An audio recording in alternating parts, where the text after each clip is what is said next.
As far as strategies for managing visits, if you think about a child being detained from their birth family and then going back and visiting with the birth family, there may be this sense of, what's going to happen to me next?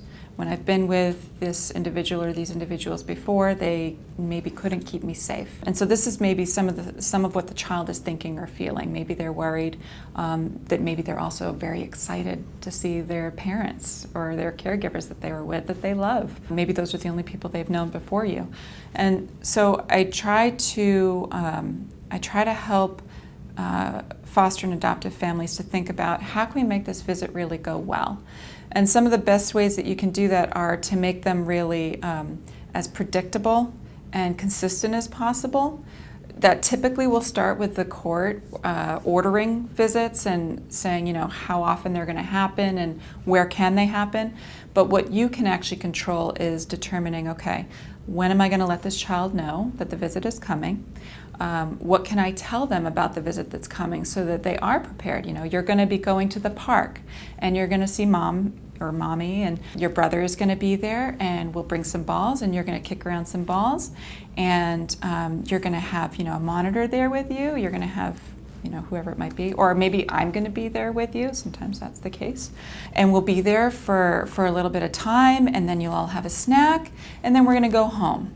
Or I don't know, maybe one of the social workers is going to come and pick up the child. So the social worker is going to come and pick you up, and we're going to send you. You're going to take your teddy bear with you, and you're going to take your book that you love to read with your mommy, and she's going to take you to visit with your mom. And then afterwards, you're going to come back, and then we're all going to have dinner together. And so just basically, it's starting to give some of that story of what's coming, what's going to happen. When is it going to happen? Providing transitional objects for the child to take from the foster home to the visit. And also it's important if the child has a transitional object they're offered from the birth family to take back.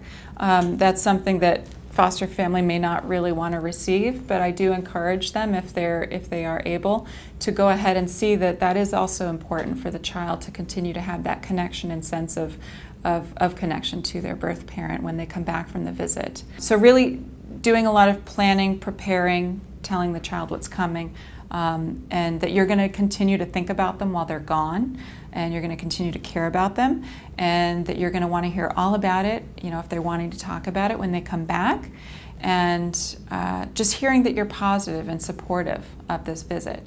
There's also the question of what do you do when the visit doesn't happen? And I think it's important for the child to know that, mommy or daddy or whoever it was trying to come and visit you, and they love you and they want to see you, and they're not able to come today. And so we're going to plan another visit. And, I see that you're sad, or I see that you're upset. And yeah, that it is hard when mommy can't come, or it is hard when daddy can't make it. And, what would you like to do? Would you like to write a little note, to mommy or daddy?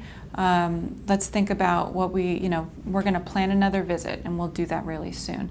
But just being honest with the child, we don't want them to sit there wondering and thinking, gosh, what happened? Does my mommy or daddy not love me? Did something bad happen to them? Are they ever coming again? You don't want them to sit there with those questions, and you also want to be able to reflect back that, you see the strong emotion that they're feeling, and you are there to offer support to them.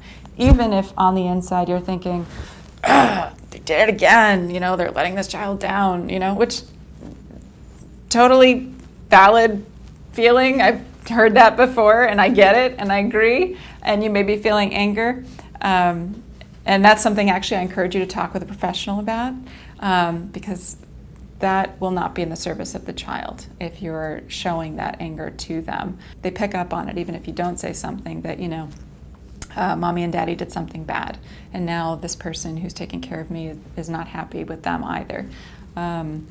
So we want to help them we want to make sure that we keep the focus on helping them to feel better in that kind of a situation if the visit doesn't happen. But just giving them an overall sense that we encourage their connection to their birth family, and we want them to visit, and we know that it's important for them to do so.